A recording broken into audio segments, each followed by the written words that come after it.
first am I a voice to speak on this. I am the... Everyone's afraid to say it. I'm not. Your people are the reason why we're all in this position.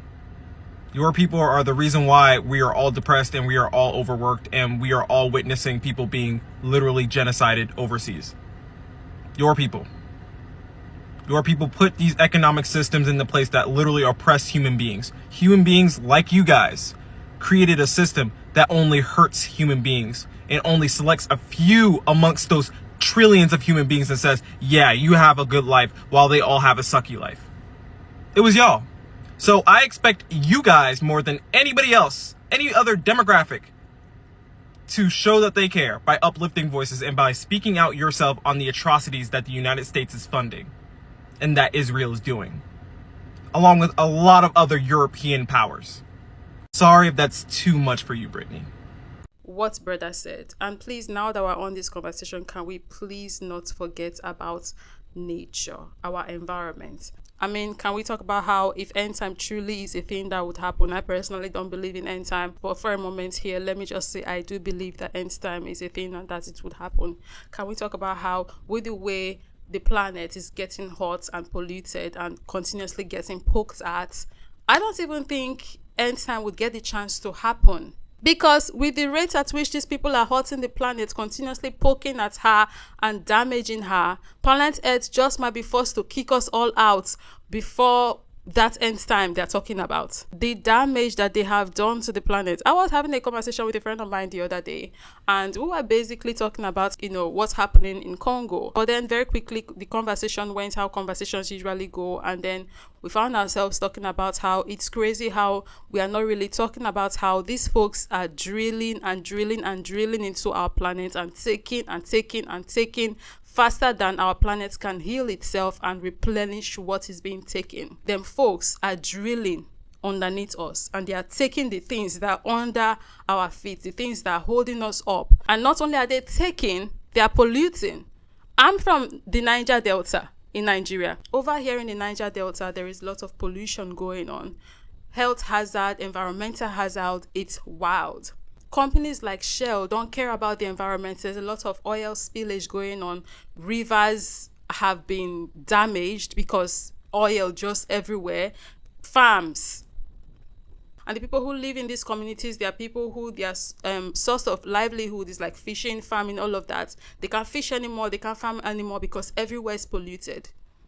And not only that, these things that they are inhaling, having to live around against their will because this is their home, is causing them health issues. When we talk about the violence that these Western countries are perpetuating, it goes just beyond physical violence that you can see that they are perpetuating and funding. Because there are things like these things that I just mentioned that are happening because of them. And it's not only affecting the health of people, it's also affecting the environment. Right, and these are violence too. Not only are they violence against nature, they are violence against the people in these environments. Some people might not see this as violence because you cannot physically see the hurt that is causing on the people. You can't see it on their bodies, and because they are not seeing corpses just piling up. But people are getting hurt and affected by this internally. It has gotten so bad now that we are having conversations about how things like this are now causing birth defects. Like what's going on in the Congo, right? I believe the majority of us are already aware of what's going on in the Congo, the ongoing genocide and basically slavery that's going on in the Congo at the moment. But if you are just hearing about this for the first time, I already made a video on this. I'll link it down below in the description. You can go check it out. People are in the Congo mining these resources. Children, women, men are mining for resources, minerals like coltan and cobalt, and they're mining for these minerals for these big Western companies, and they're doing this with their bare hands, not properly clothed, they are not protected, and they're touching these minerals, coming face to face, one-on-one with these things in ways that they shouldn't because it's not healthy. And it is said now that because of just how much this thing has been going on in the Congo, there are now birth defects. Children are getting born in the Congo with defects because their parents are in contact with these minerals in ways that their parents should not have been in contact with them. So not only are the Congolese experiencing physical violence and physically being exploited, they are also going through a kind of violence that we cannot physically see. at least not immediately, violence that is against their internal organs, violence that is against their biology, violence that is against their health. You can't see the marks physically, but they are getting injured on the inside, and now kids are getting born with defects because of this. This is violence. Now, this video from this brother is a stitch, but I did not get to see the original video of the Britney lady because the video got taken down, or she took it down. I'm not sure what happened. For context, from what I've gathered so far, she was basically talking about how why she should be the one to be talking about what's going on in Palestine, right? A few moments ago. If you can, why don't you? If you have a platform and you have people's ear, you have their attention, how dare you not? How dare you not sing about things that matter? A few moments later. What dystopian universe? Sorry, it's not funny, but it's absurd. What dystopian universe do I have to address the situation in the Middle East at the top of a podcast episode?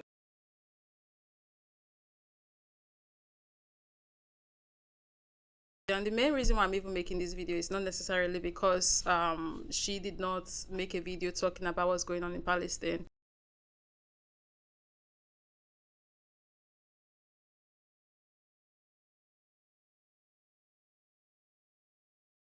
I'm not one of those people that are going to be on the internet trying to make other people talk about issues that are important, or I think are important, or issues that are important to me, and then get pissed at them if these issues are not important to them as well, or if they're not speaking about it, right? That's not the kind of person that I am. That's not how I roll, right? And this is not me saying that Britney doesn't care. No, I'm just like speaking generally here. But yes, I do understand why people were, feel a certain way because she didn't speak, especially because she made that video that we saw earlier of her talking about if you have a platform and things are going on in the world, there are issues to talk about them. So yeah, on that front, I get where people are coming from, but the main reason why I actually even made this video is not because of Britney or what she said or what she didn't say. It's because of Bertha's response to her video that we saw at the beginning of that video. That's exactly the message I wanted to put out there, right? It's about time we start telling these people, like, see, you people cause these issues. Maybe not you personally, but your people cause these issues. We are here as a collective. The world is at the place it is at right now because of you guys. The world is looking the way it's looking right now because of you guys. The world is as effed up as it is right now because of you guys. It took us 500 years to get here, and that is because of you guys, your people, and the systems that they put in place, upheld, and continue to uphold from generation to generation. Your people's got us here. If anybody should be at the forefront trying to make sure that all of this madness comes to an end, it's supposed to be you guys, because you guys created this ish. That's the message I basically want to pass across. And also the little 2 cents I added at the middle there, talking about they're not only hurting people, they're also hurting the planet, they're hurting the animals, and have been hurting the animals. I saw a video from this South African sister not too long ago where basically animals have been traumatized, is what the message that was in the video. I'm going to make a separate video on that one, right? Well, she was basically talking about how they did this experiment thing with animals in the safari, and animals are scared of people now. They hear people's voice and they run. It's crazy. It's a fascinating video. I'll make a separate video on it. Until white supremacy is dismantled, until this whole power structure, very selfish, one-way street power structure, power arrangement thing that white supremacy has going is totally dismantled, brought to an end, we would not have peace. The only way I see that the world can finally take a breather, and the only way I see that we can finally have some sanity and peace, happiness, is if the entirety of what white supremacy is totally dismantled. But yeah, guys, what do you think? Let me know down below in the comment section. And of course, as always, I would see you in the next one. Just when I thought white creators couldn't be more out of touch, Brittany Broski. I wanted to give a full robust, well thought out, thoughtful response on my podcast, because that's my biggest platform and I was going to utilize my biggest platform. But this video kind of takes precedence. Really quick, I'd like to address it here. I completely understand why so many people are upset with me. I completely understand the weight of having a platform and the power of that platform and the power of silence when you have a platform. I've even spoken about this. Of course I understand. My silence hurt and confused a lot of people who love and support me, and for that, I can't tell you how sorry I am. Not in the business of making excuses. I'm really not. I'm also not in the business of virtue signaling. I waited too long to talk about Palestine. I will admit that. And it's for X, Y, and Z reason. No one cares. But the important thing is to talk about it now. Of course I support the liberation of Palestinian people. Of course I do. These people have no access to food, water, medicine. It is a living hell. We are actively living through a historic humanitarian crisis. But in my mind, I was like, people don't need me to tell them that.